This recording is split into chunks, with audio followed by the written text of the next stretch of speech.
I'm joined now by Shauna Murphy. She is the Senior Director of Indiana Learns, which is a relatively new program. Yeah. And the idea is to get our kids up to speed following the pandemic, because there really is empirical data that the pandemic hurt our kids in terms of learning, right? Yes, and there are certain populations that were impacted more than others, particularly our lower income families.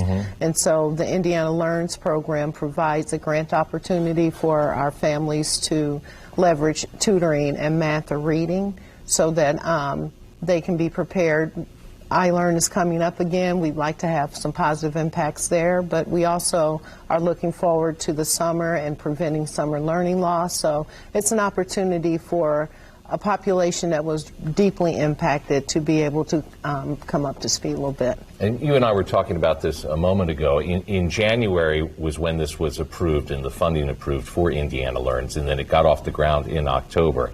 I know it's early on, but anecdotally, there's evidence that this is working, isn't it? Yeah, it's working. There are a couple of ways that we can say, I'm going to say it's working, because when we talk with our families who are already using the tutoring services, anecdotally, families are saying that their kids are beginning to grasp concepts. Another measurement for, as a program person who's executing the program, this number of schools that have come on board as matching partners that see the need and the importance of carrying the in-school relationship through the out-of-school tutoring time.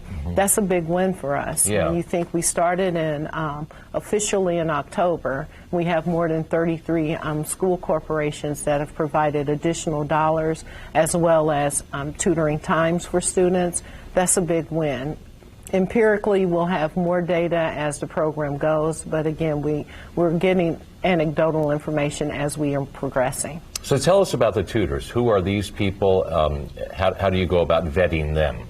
Our tutors, so one, again, I've got to shout out our schools, because a lot of our school corporations have come on board. I need to state that this is a statewide program, so across the state, schools are providing tutoring, after-school tutoring to their students. For our organizational partners, they go through an application process.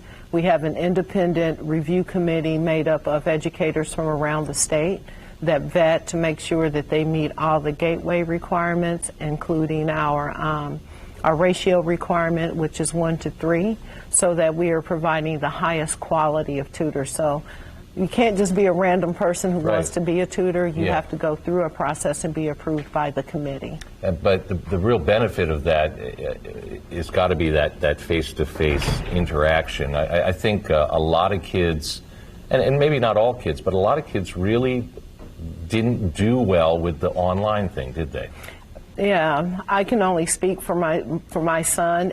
It's a struggle. Yeah. I mean, and as adults, it's a struggle for us. We were all very excited to be able to be back in person because it's a different type of relationship, but understanding that there are some limitations around transportation.